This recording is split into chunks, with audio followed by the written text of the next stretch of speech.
यहाँ खुदा वहाँ खुदा और जहाँ नहीं है खुदा वहाँ कल खुद जाएगा।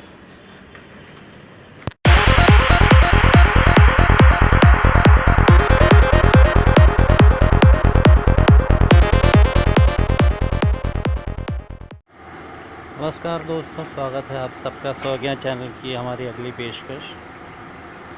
दिल्ली की सड़कें और दिल्ली की खुदाई सुना ही होगा आपने इसके बारे में। बहुत ही फेमस एक फ्रेज़ भी है जो मैं अभी नहीं कह पाऊँगा। खैर, हमारे यहाँ पर भी एक सड़क पिछले कुछ समय से तीसरी बार खुद के बनी है। क्या कारण हो सकता है इसका कि ये ऐसा हो रहा है? क्यों है दिल्ली की ऐसी बदहाली? कारण बिल्कुल साफ़ है, क्योंकि दिल्ली में कोई एक सरकार नहीं, दिल्ली में 3 सरकारें हैं।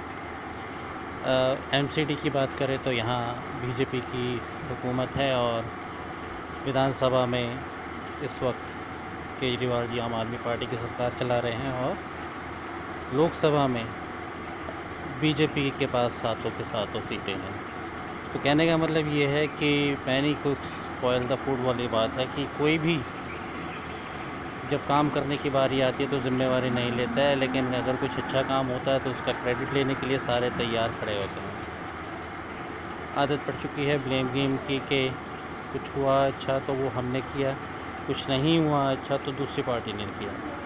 आम जनता को तो ये समझ में ही नहीं आता है भाई कौन सा काम किसके अंडर आता है, एमसीडी के अंदर आता है या विधानसभा के अंदर आता है या लोकसभा के अंदर में आता है। तो बेचारे इसी उधेड़-बुन में बने रहते हैं कि भाई कौन कर रहा है कौन नहीं कर रहा। फिर उनको ऐन मौके पे इलेक्शंस में जो समझ में आता है अपने हिसाब से वोट दे देते हैं और जिसकी किस्मत होती है वो जीत जाता है। तो यही चलता आ रहा है। यही कारण है दिल्ली की बदहाली का कि दिल्ली के हालात ना कभी सुधरे हैं ना सुधरेंगे, क्योंकि दिल्ली में एक पार्टी की सरकार कभी बन ही नहीं पा रही। और शायद इस बात से सभी खुश हैं। मैं बात कर रहा हूँ जितनी भी पॉलिटिकल पार्टीज़ हैं उनकी, क्योंकि उनको मौका मिल जाता है अपनी तरफ से कोई भी ब्लेम जो है दूसरे की तरफ लगाने के लिए, क्योंकि वो एक आसानी से कह सकते हैं कि भैया ये काम तो हमारे अंडर आता ही नहीं है। तो यही कारण है कि दिल्ली की हालत, उनकी जो मूलभूत सुविधाएं हैं, बिजली पानी भैया दे रही है केजरीवाल जी ने, अपनी सीट पक्की कर रखी है उन्होंने। मुझे नहीं लगता उन्हें कोई हिला पाएगा, लेकिन अपने साथी लोग जो उनको वोट देते हैं, सब कुछ देते हैं, उनका भी वो पूरा ख्याल रख रहे हैं। एक छोटा सा एग्ज़ाम्पल दे रहा था अभी मैं कि एक सड़क को 3 बार बनाने की ज़रूरत क्यों पड़ती है। हमारे इलाके में ही एक सड़क पहले बनी, टूटी फूटी सड़क थी गड्ढों की। कुछ दिनों बाद उन्हें खोद दिया गया नालियाँ बनाने के लिए। वो सड़क फिर से तैयार हुई, फिर खोद दिया गया बिजली की तारें डलवाने के लिए। वो सड़क फिर से तैयार हुई, फिर खोद दिया गया सीवर की लाइनें डलवाने के लिए। तो क्या ये काम एक ही बारी में नहीं हो सकते थे? लेकिन अगर एक बारी में होते तो 3 बारी सड़क का ठेका कैसे दिया जाता?